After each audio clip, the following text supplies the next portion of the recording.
L'angiographie cérébrale est un examen d'imagerie de pointe qui utilise les rayons X ainsi qu'un produit de contraste à base d'iode. Il s'agit de l'examen de référence pour l'étude des pathologies vasculaires crânio-encéphaliques. Il se déroule au bloc opératoire de neuroradiologie interventionnelle, en conditions stériles, le plus souvent sous anesthésie locale, et il est mis en œuvre par une équipe spécialisée. En fonction des cas, il pourra être réalisé en ambulatoire ou en hospitalisation de 24 heures. La préparation est très importante. Le jour de l'examen, il vous sera demandé de rester à jeun, sans manger, sans boire ou fumer, de réaliser une douche bétadinée, de raser les plis de laine et de venir sans bijoux, piercing, maquillage ou accessoires capillaires qui peuvent gêner l'interprétation des images. Pensez également à amener avec vous les différents documents médicaux d'intérêt, examen biologique et radiologique, liste des traitements et l'ordonnance du médecin. À l'exception des médicaments que nous vous aurions précisément demandé d'arrêter, vous pouvez prendre normalement vos autres traitements. Lors de votre installation sur la table d'angiographie, le manipulateur en électroradiologie vous posera une suite de questions de sécurité. Il conviendra de nous avertir si vous êtes enceinte ou à risque de l'être, ou allaitante, si vous êtes porteur de prothèses vasculaires, ou si vous avez été opéré dans la région du pli de laine, si vous avez déjà eu des procédures endovasculaires, si vous prenez des médicaments anticoagulants, si vous avez déjà présenté une réaction allergique après une injection de produits de contraste iodé, si vous êtes insuffisant rénal ou dialysé. L'examen se déroule en conditions stériles et débute par une anesthésie locale, au pli de laine ou au poignet. Le neuroradiologue va ensuite introduire un cathéter dans l'artère de la jambe ou du bras, puis va le faire remonter jusqu'aux artères du cou sous le contrôle permanent de l'imagerie. Le produit de contraste iodé est ensuite injecté dans le but de visualiser les vaisseaux cérébraux. À cette occasion, il est possible de ressentir une sensation de chaleur au niveau de la tête et du visage, d'apercevoir des flashs lumineux ou d'avoir des vertiges. Ces symptômes sont habituellement temporaires et régressent en quelques minutes. Sous anesthésie locale, il vous sera à tout moment possible de communiquer avec nous afin de rendre l'examen aussi confortable que possible. Il est à noter que dans le cas particulier d'une angiographie prévue par le bras, il est possible que l'artère ne soit pas navigable, si elle est trop petite par exemple. Dans ce cas, l'opérateur convertira l'examen et devra passer par la jambe.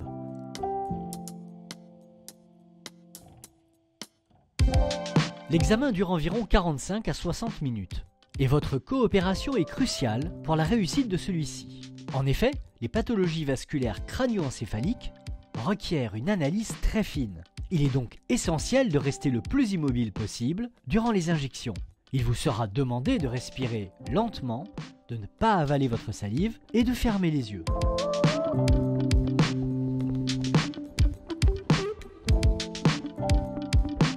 À la fin de l'examen, le neuroradiologue retire le cathéter du vaisseau, puis réalise une compression du point de ponction fémoral pendant une dizaine de minutes. Un pansement compressif est ensuite mis en place. Il vous sera nécessaire de garder la jambe immobile en extension pendant environ 6 heures. Au bout de ces 6 heures, vous pourrez alors vous lever et marcher. Le pansement compressif pourra être retiré dès le lendemain matin en l'humidifiant sous la douche. À noter que si l'angiographie est réalisée par le bras, un dispositif de compression pneumatique est mis en place au niveau du poignet. Celui-ci est gardé pendant environ 2 heures et vous pourrez ensuite vous lever.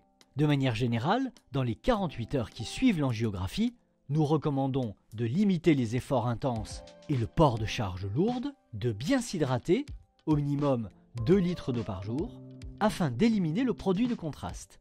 Au-delà, vous pourrez reprendre une activité normale. Le médecin en charge de l'examen vous donnera un premier commentaire en salle d'angiographie, puis la version définitive du compte-rendu vous sera transmise dans les meilleurs délais.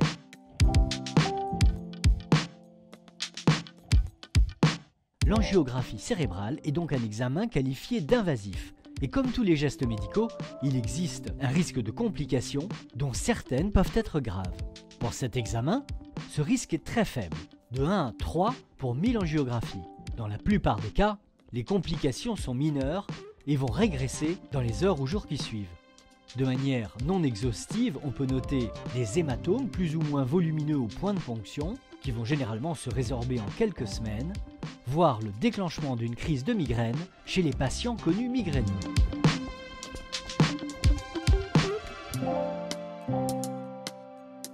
Une réaction allergique aux produits de contraste peut être rarement observée. Bien que les symptômes soient souvent mineurs et temporaires, toux, démangeaisons, éruptions cutanées, il existe très rarement des réactions cardio-respiratoires graves qui nécessitent l'intervention urgente de médecins anesthésistes. Exceptionnellement, un accident vasculaire cérébral, un AVC, peut survenir. Cela se produit lorsqu'un caillot se forme sur le cathéter, puis migre dans une artère cérébrale et l'occlue. Le risque d'AVC concerne principalement les patients âgés avec de nombreux facteurs de risque cardiovasculaire. Plusieurs stratégies peuvent alors être entreprises pour limiter les conséquences de cette complication.